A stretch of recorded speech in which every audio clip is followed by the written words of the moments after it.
Բարություն ով չի սիրում, այնպես պատահեց, որ հաղթանդամի տարեց սատանա, որի անունն այնտեղ երկարաքիթ էին դրել, հանկարծ սիրեց բարությունը։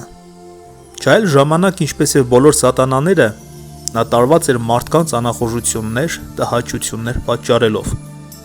բայց տարիների ընթացքում խելքի եկավ և մի տեսակ սրբազան անբավականություն զգաց։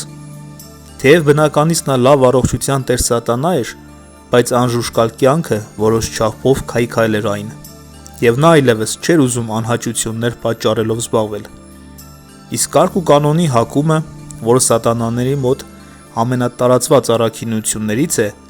դրական, հստակ, թեև փոքր-ինչ բութ խելքը, մի տեսակ անհիմն, անառարկայական թախիծը,